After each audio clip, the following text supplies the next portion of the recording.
Welcome to the 14th presentation in our series where we're looking at the Gospel written by Matthew.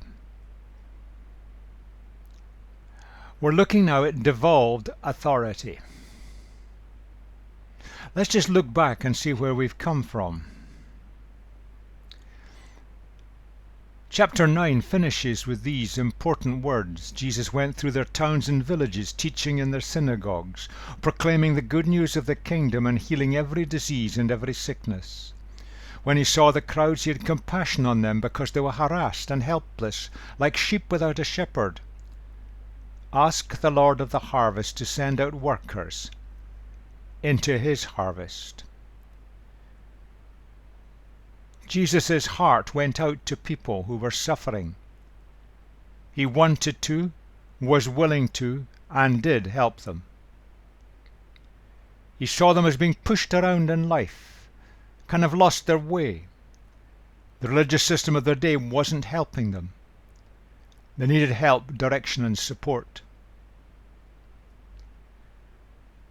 But he did three things: teaching, proclaiming, healing. He came to open the doors of the kingdom and invite people in. He came to teach them the ways of kingdom living. And he released to them the healing and the restoration of every disease and every sickness, all the things that were harassing them and making them helpless. Now he wants others to be involved in this too. So there's the mandate for all the followers of Jesus. All the followers of Jesus. We're mandated to go and teach, proclaim, and heal. We're opening the door of the kingdom. We're inviting people in so that Jesus can be their king. We're showing them what it means. And we're releasing the healing of Jesus into broken lives. That's the mandate. He devolves his authority to us. We've seen Jesus, the great teacher. Matthew's presented a collation of his teaching. We've seen Jesus, the great healer. Matthew's brought together many miracles of healing. Now he devolves his authority in chapter 10. So the work can go on and others can be involved. And that's where we're going in this chapter. We're going to look at some of the detail first. In the next presentation, we're going to look at the significance of mission. Again, a map just to set the context. Jesus was in the northern area, away from Jerusalem in the south, where there was a hotbed of religious trouble. He made his base Capernaum. It was on the travel routes, good connections, can move around. He sent his followers out into that area. They were going there to teach, to proclaim, to heal, in the name of Jesus. He gave them the authority to do it.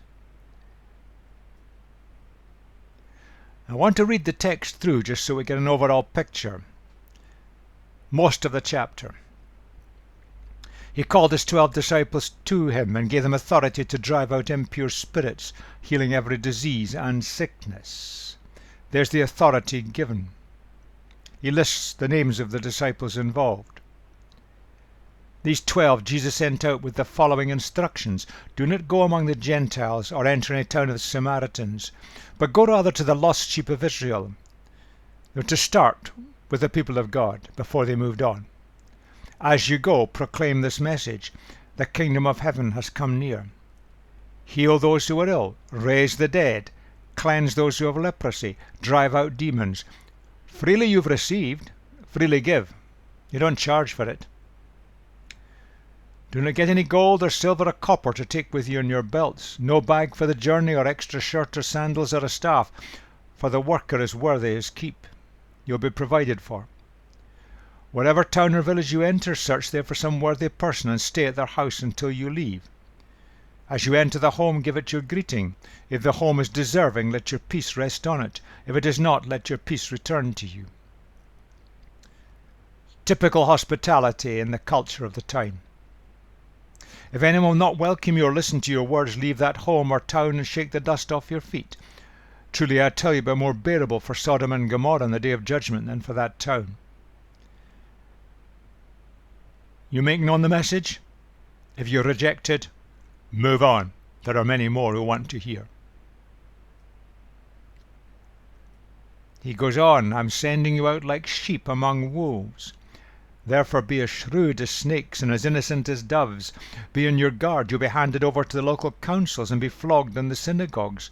On my account you'll be brought before governors and kings as witnesses to them and to the Gentiles. But when they arrest you, do not worry about what to say or how to say it. At time you'll be given what to say, for it will not be you speaking, but the Spirit of your Father speaking through you. This is picturing a much longer term pattern. And that was exactly what happened. And it still goes on happening today. Brother will betray brother to death, and a father his child. Children will rebel against their parents and have them put to death. You'll be hated by everyone because of me. But the one who stands firm to the end will be saved, rescued. When you are persecuted in one place, flee to another. Truly I tell you, you'll not finish going through the towns of Israel before the Son of Man comes. The student is not above the teacher, nor a servant above his master. It's enough for students to be like their teachers and servants like their masters. If the head of the house has been called Beelzebul, Satan, how much more the members of his household? As Jesus went on through his ministry, he faced more and more resistance, more and more signs of persecution, till in the end they crucified him to get rid of him. The followers of Jesus will face resistance. There will be problems. But going on. So do not be afraid of them. For there is nothing concealed that will not be disclosed, or hidden that will not be made known. What I tell you in the dark, speak in the daylight. What is whispered in your ear, proclaim from the roofs. Do not be afraid of those who kill the body, but cannot kill the soul. Rather be afraid of the one who can destroy both soul and body in hell. Are not 2 sparrows sold for a penny? Yet not one of them will fall to the ground outside of your Father's care, and even the very hairs of your head are all numbered. So don't be afraid. You're worth more than many sparrows. Whoever acknowledges me before others, I will also acknowledge before my Father in heaven. But whoever disowns me before others, I will disown before my Father in heaven. Do not suppose that I have come to bring peace on earth. I did not come to bring peace, but a sword. For I have come to turn a man against his father, a daughter against his mother, a daughter-in-law against her mother-in-law. A man's enemies will be the members of his own household.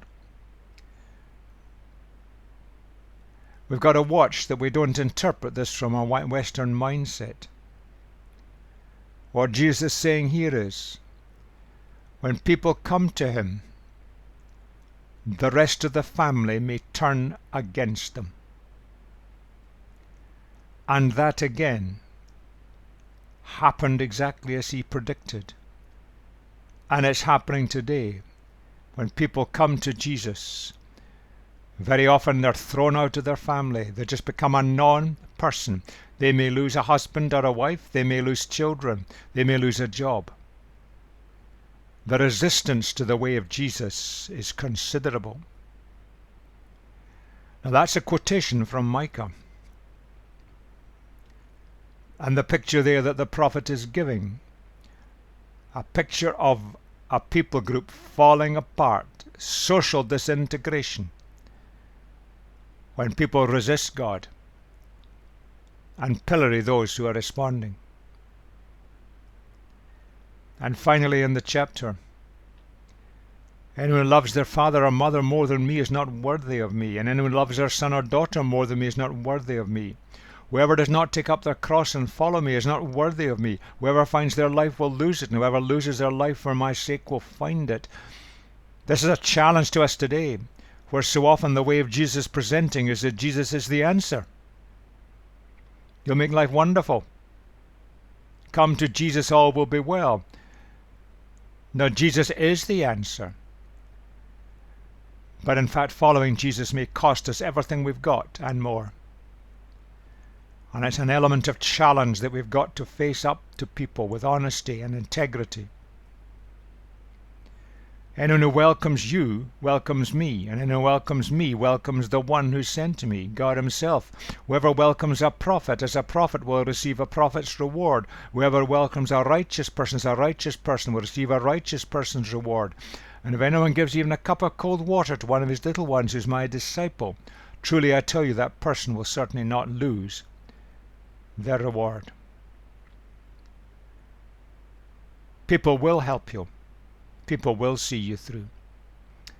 Now, with that backcloth of the text in mind, let's look at a little bit of the detail in this presentation. There are three central ideas. Amidst all the detail, let's pull them out.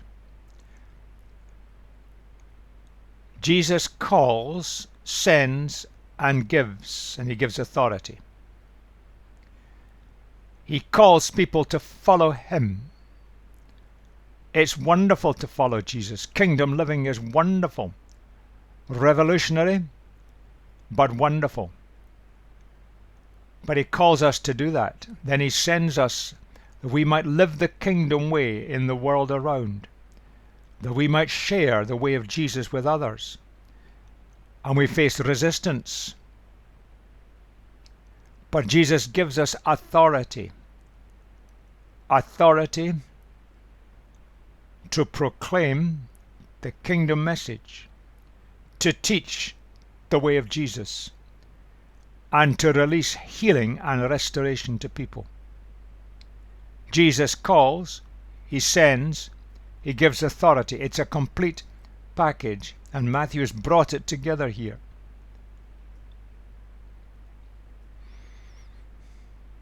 The lifestyle, when Jesus sends, well, we have to picture it and interpret it in the context of the situation where Jesus sent these, his early followers.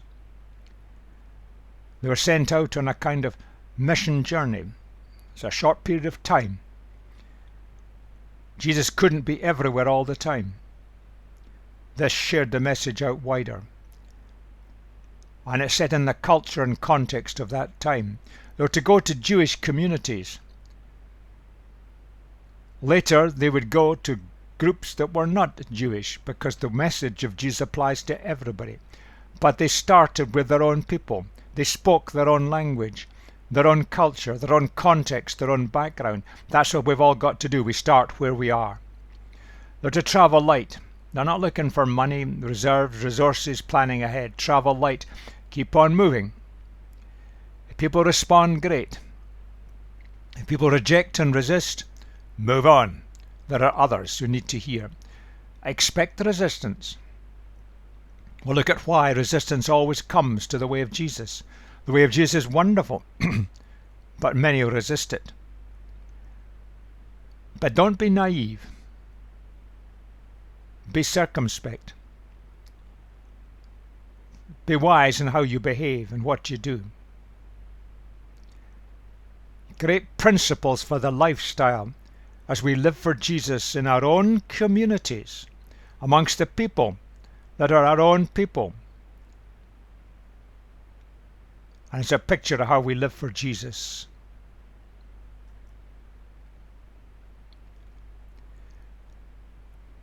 Now he gives instructions to this little group of people to do 5 things. It's worth pondering this, because sometimes today we've missed out. And we're only doing some of them. 5 things. Proclaim the kingdom of heaven is near. The kingdom of heaven is the spiritual realm where people by choice have committed themselves to live God's way. Jesus' quality lives. We want to live his way. We're not able to, we need his strength, but he will enable us. Kingdom living. The door is open. You don't have to impress God to get in. You don't have to do something to make yourself worthy. God in his grace invites us in through all that Jesus done for us to live his way, the best way, the big way God intended life to be. Proclaim the kingdom of heaven is near. The next one is heal the sick. In those days there was no health service, no support. If you were sick, you couldn't work. You might starve. Heal the sick. And that instruction has not changed today. Throughout the New Testament, the pattern is there. We, the followers of Jesus, are called to reach out and touch lives and bring healing in the name of Jesus. And we've got to learn how to do it. But that one blows the mind.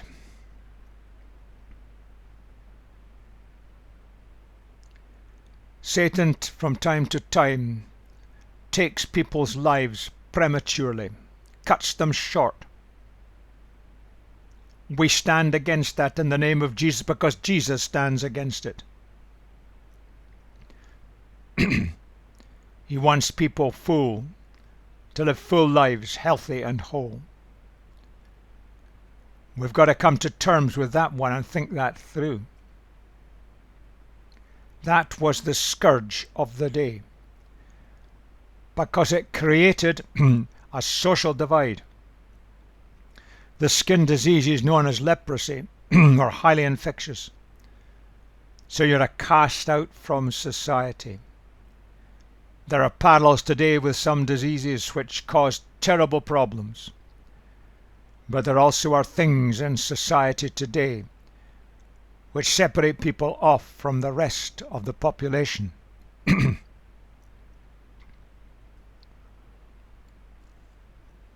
And the final one is expel demons. And in our modern Western mindset, we think, oh, come on, wait a minute. That's a medieval thought form. No, it's not. We've got to learn so much from countries overseas. They're miles ahead of us spiritually. There's a whole realm of spiritual existence. It's just Satan's angels, Satan's servants. And they harass us. They make life miserable. They create problems. We saw before, we heal the sick. We cleanse those with leprosy. We expel the demons. There is no confusion. And again, there are many today who have rediscovered this and are practicing it and are bringing relief and release to many. We've got to learn the way of Jesus again. But we don't learn it by being sent to a Bible college, no matter how good it may be. We don't learn it by raking through dusty books. We learn it by being apprentices of Jesus. He shows us. He commissions us. We may make mistakes, but he'll help us through. We learn it by doing it under his supervision. And we need to help each other in our Christian communities today to do all 5 things. That's the devolved authority of Jesus.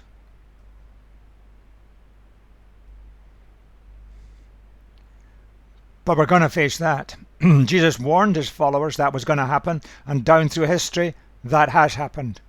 And it's happening today. Many parts of the world. It's beginning to show in the West. There are destructive forces that will try to destroy the message by destroying us. And Jesus uses 2 pictures which are perhaps surprising. We're like the dove picture, we're not so keen on the snake picture. But he's making a point. We're not there to cause trouble. We're not there to argue the case. We're not there to argue theology. We're there to live for Jesus. And let's be sensible about it. Be prudent. Oh, today there are so many things where people say things, do things. We think it's our point to score theological points and make sure people get it right. That's not the way of Jesus. We're there to proclaim the kingdom, to release wholeness and healing to people, release them from the powers of darkness, point them to Jesus and invite them in. We're not there to argue, debate, struggle, manipulate. We don't take on the resistance that way.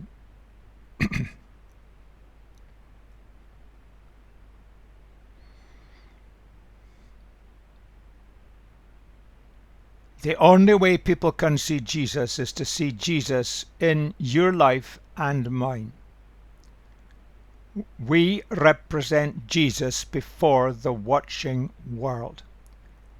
That's devolved authority. It's what Jesus wants, what he commissioned, what he set up. He didn't set up an organization. He didn't set up a structure. He didn't set up a religious system. He opened the doors to the kingdom of God and invited people in. And when we're in, we represent Jesus before the watching world. We live it before we share it. And he does devolve his authority and power.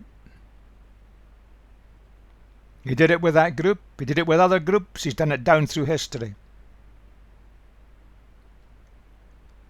He experienced resistance.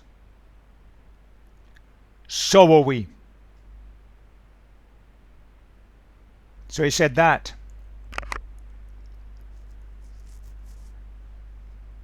You're the students. You're the servants. Look what they call me.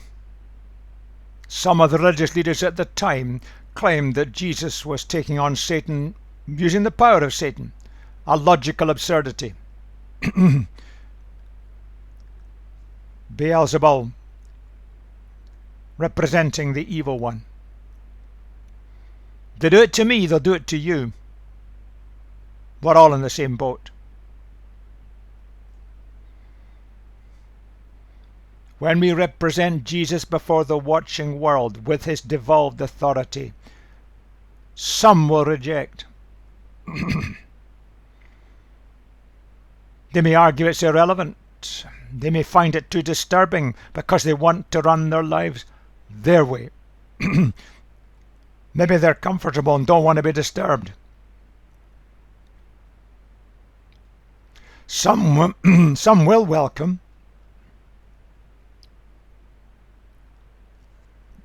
But we've got to watch.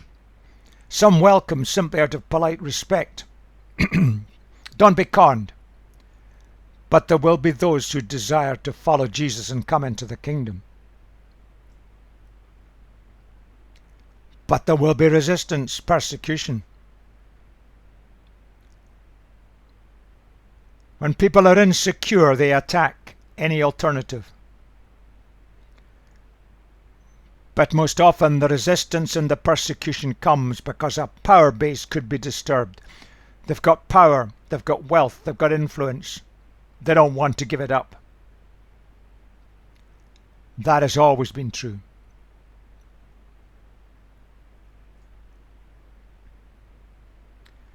If you think about it, the message that Jesus came to bring is certainly good news. That's all the word gospel means, good news. Jesus brings good news. God's kingdom is open. There is a way in. I've provided it for you. You're welcome. You don't have to earn your way in or impress God to get in. The quality of lifestyle in the kingdom is unbelievably wonderful and satisfying and fulfilling. He brought healing. He brought restoration. All of that's good news. And it's strange why we end up with all this resistance. You'd have thought that Jesus brought such wonderful things to the people of Israel that would have been a mass turning to God. And the religious leaders would have led it. The very reverse is the truth. Yes, many did come to Jesus and respond to him. But the religious leadership and the majority resisted tooth and nail. And that raises a big question. Still a question today. The good news of the kingdom is fiercely resisted. It's resisted coming from other religions. It's resisted coming from communism or fascism. But it's also resisted from materialism and the power broking of the West. Why is this good news, this wonderful news, so fiercely resisted? And essentially that's why.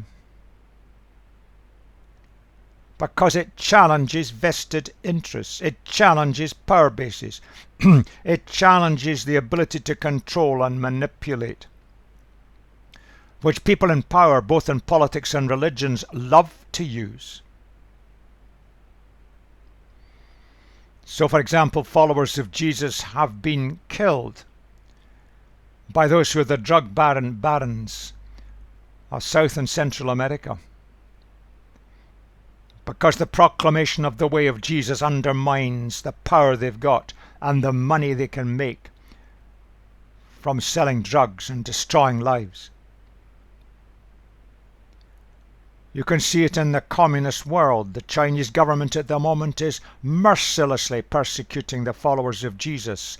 The media only present the Muslims being persecuted. The persecution of the Christians has been going on for longer, and it's worse. Because the way of Jesus implicitly challenges the power base of communism. You can see it in the world of Islam, where the followers of Jesus are mercilessly persecuted, treated as second-class citizens at best, because the religious power bases are being threatened. You see, there's human resistance, but it comes to a kind of spiritual resistance under the radar. Satan's kingdom is being threatened, and he manipulates people through false politics and religion. He wants to control and manipulate, and so he arranges for people who want to control and manipulate, and they will resist furiously the way of the kingdom because it undermines their power to control and manipulate. Spiritual resistance and human resistance are two sides of the same coin.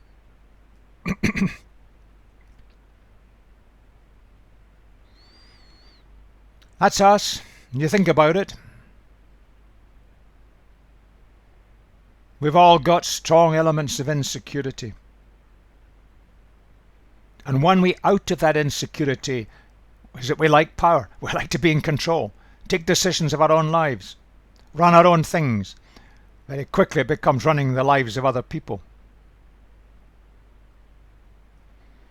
But that's just an outer manifestation of the deeper underpinning spiritual basis.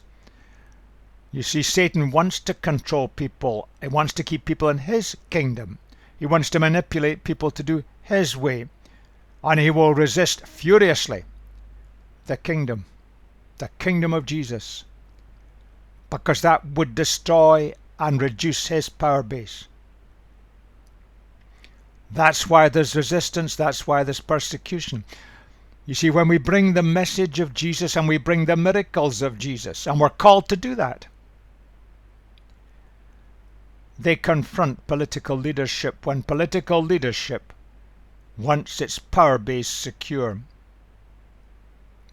They confront religious leadership, which wants its power base secure to control people. They confront social solidarity, where one in a family follows Jesus and is then rejected by the others. So family solidarity breaks down.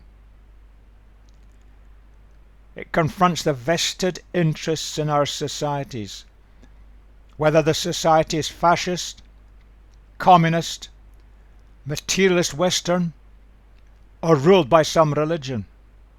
It's all vested interest. the control of the majority by minorities. But in a sense, it confronts all our personal vanities. We think we can run our lives our own way. That's what we want, every one of us. In the kingdom, we're saying, I want to live my life your way, the way of Jesus. Very different. But if you look at history and you look at society today, when we try to run our lives our way, sooner or later our way conflicts with someone else's way. And we have societal breakdown, family breakdown, national breakdown, international breakdown, the source of wars today. It all comes from that. The message of Jesus confronts it. But there's a puzzling statement. What on earth did Jesus mean when he said, you will not finish going through the cities of Israel before the Son of Man comes? Let's look at this little phrase, Son of Man. We've got to look at it as how it would have been understood by the people of the time. We don't impose our Western ideas in it. If you look at it throughout the Bible, it can simply mean a human being. But there's a deeper meaning which the people at the time would have got. We don't get it in the West today. The phrase assumes a much deeper meaning in the book of Daniel, and the people of the time would have known that. That's what Daniel wrote. In my vision at night I looked, and there before me was one like a son of man, coming with the clouds of heaven. He approached the Ancient of Days and was led into his presence. He was given authority, glory, and sovereign power. All nations and peoples of every language worshipped him. His dominion is an everlasting dominion that will not pass away, and his kingdom is one that will never be destroyed. Daniel is speaking about kingdoms that follow one after the other, human kingdoms. Then he's speaking about somebody who's going to set up a kingdom that would last forever, a glorious and wonderful kingdom. He's speaking of Jesus. The problem is we've ripped the words out of context, westernized them, and made them mean what we want them to mean. Coming with the clouds of heaven. And we've misunderstood what it means. Look at it carefully. It's quite clear. This has nothing to do with Jesus coming to earth.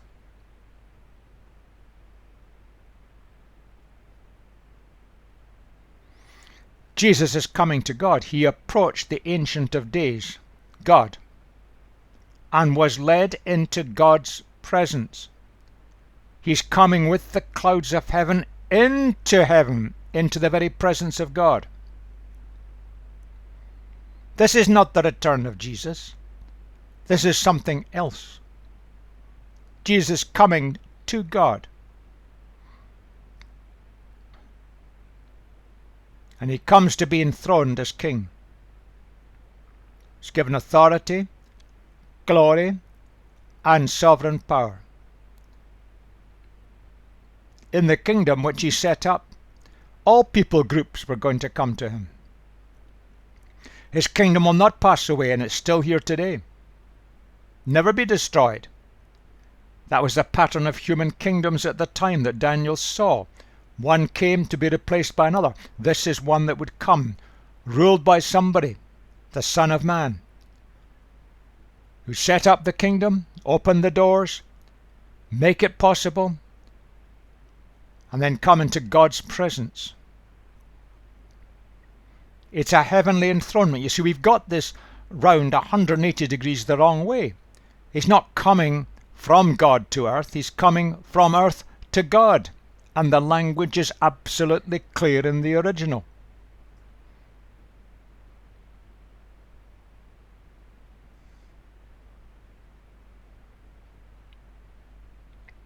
The vindication of Jesus with sovereign authority given to him.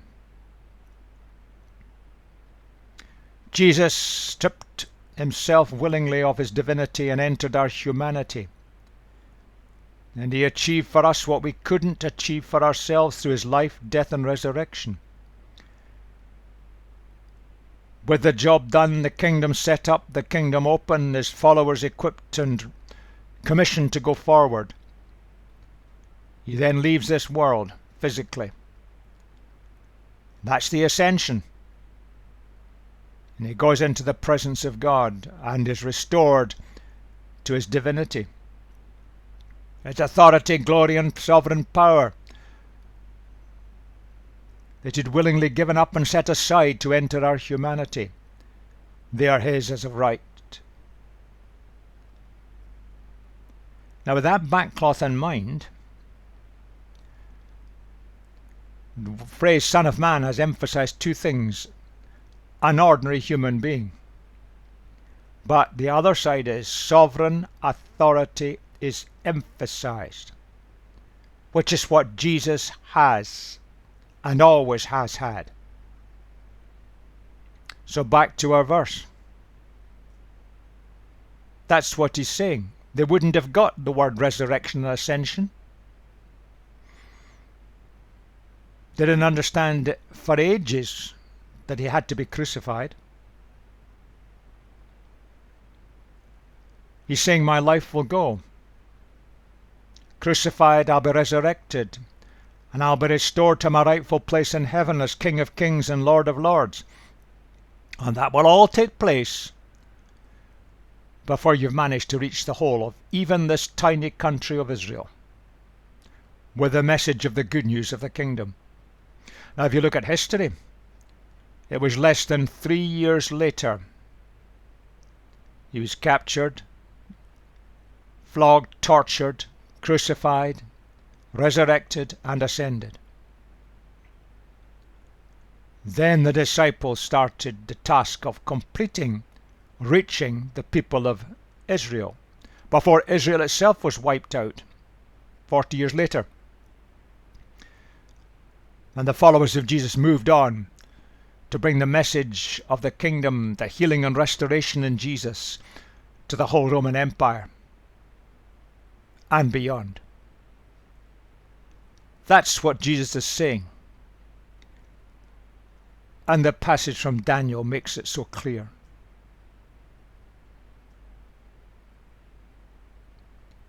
Yes, the mission. He gave his followers authority, and he gives us authority.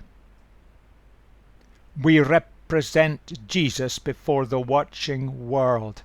What an honor and privilege. He asks us to heal, to raise the dead, to clear the impossible diseases, and expel demons. And the mandate has not been changed. Who's involved? All the followers of Jesus. Disciple just means learner, apprentice of Jesus. We're all apprentices of Jesus. The resources given to us. Travel light with the things of this world. Don't depend on your great physical resources and plan your campaigns. Make it top priority over everything. This is the mission of the kingdom. But remember, this is what will happen. There'll be some who welcome and support. There'll be many who reject and persecute. That's what happened with Jesus. It'll be the same today. And he gives us warnings. Be circumspect. And don't worry about your ability to cope when things are against you. God will be there to see you through. That's the picture. That's the pattern. It was repeated for a larger group. And then when he came to his ascension, he commissioned all his followers to continue the same work. And it's still there for us today if we're following Jesus. Let's focus on the reactions. Some will welcome, some will reject. At the human level, rejection is because of vested interests and power bases are threatened. We want to run our own lives our own way for our own benefits. Kingdom living completely runs against that, but underpinning it is a deeper spiritual resistance. Satan is going to fight tooth and nail to stop the kingdom of Jesus being extended, because it reduces his scope for control, power, and manipulation. Let's be aware of that. The kingdom, the message it challenges, and resistance is inevitable. That's the picture we have here from this chapter. But it raises a lot of very much deeper issues for us today, centered around the mission of Jesus and the challenge that we all have to follow. And we're going to look at that in the next presentation and look at the deeper significance of this chapter in the context of mission for the people of God today.